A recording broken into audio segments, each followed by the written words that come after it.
नमस्कार। इन खबर में आपका स्वागत है। पश्चिम बंगाल समेत 5 राज्यों की मतगणना चल रही है, लेकिन धीरे धीरे तस्वीर साफ हो चुकी है।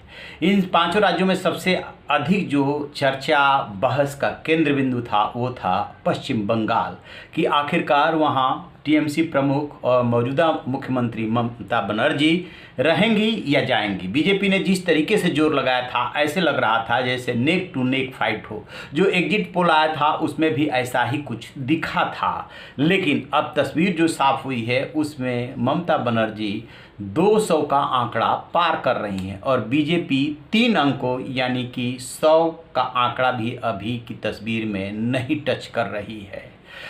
प्रशांत किशोर ममता बनर्जी के रणनीतिकार थे। उनकी जो कंपनी है वो उनके लिए काम कर रही थी।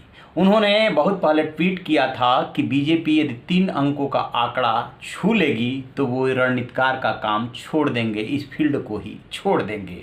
उसके बाद से उनको लेकर के तंज कसा जाने लगा था कि अब वक्त आ रहा है जब बीजेपी 100 का आंकड़ा पार करेगी तो प्रशांत किशोर रणनीतिकार का काम छोड़ देंगे। बीजेपी ने तो 3 अंकों का आंकड़ा पार नहीं किया, यानी कि 100 को नहीं टच कर पाई, लेकिन प्रशांत किशोर ने रणनीतिकार का काम छोड़ दिया है। उन्होंने एनडीटीवी से बातचीत में साफ साफ कहा कि अब वो ये काम नहीं करेंगे, इस स्पेस को वो खाली कर रहे हैं, ब्रेक ले रहे हैं। इसके बाद वो क्या करेंगे ये तो उन्होंने खुलासा नहीं किया, लेकिन ये बात स्पष्ट कर दी कि अब ये वाला काम जो रणनीतिकार वाला काम है वो नहीं करेंगे। अब स्वाभाविक सी बात है कि प्रशांत किशोर जैसी शख्सियत जब ये ऐलान करे तो सवाल उठते हैं कि इसके बाद वो क्या करेंगे। आपको बता दें कि जो 2015 का विधानसभा चुनाव बिहार का हुआ था उसमें वो विपक्ष यानी महागठबंधन के रणनीतिकार थे और तब उस चुनाव के बाद जब भारी जीत मिली थी तो वो जेडीयू में चले गए थे और जेडीयू के उपाध्यक्ष बने थे, नीतीश कुमार के बहुत नज़दीक हो गए थे। लेकिन बाद के दिनों में दूरियां बढ़ती चली गई, फिर जेडीयू ने उनका दामन झटक दिया।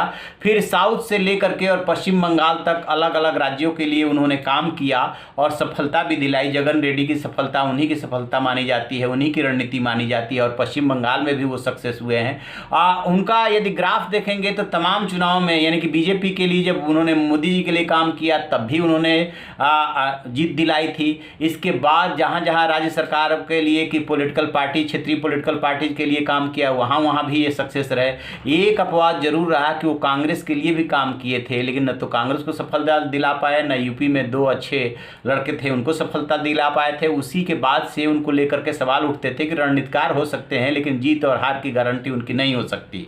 अब पश्चिम बंगाल ऐसा राज्य था जो कि जो आजमाइश का केंद्र बन गया था, लिहाजा उन्होंने भी जोश में आके ये बात कह दी थी। अब उनकी बात सही साबित हो गई है, इसके बावजूद वो कह रहे हैं कि मैं अब रणनीतिकार का काम नहीं करूंगा। तो सबसे बड़ा यक्ष प्रश्न ये है कि अब वो क्या करेंगे।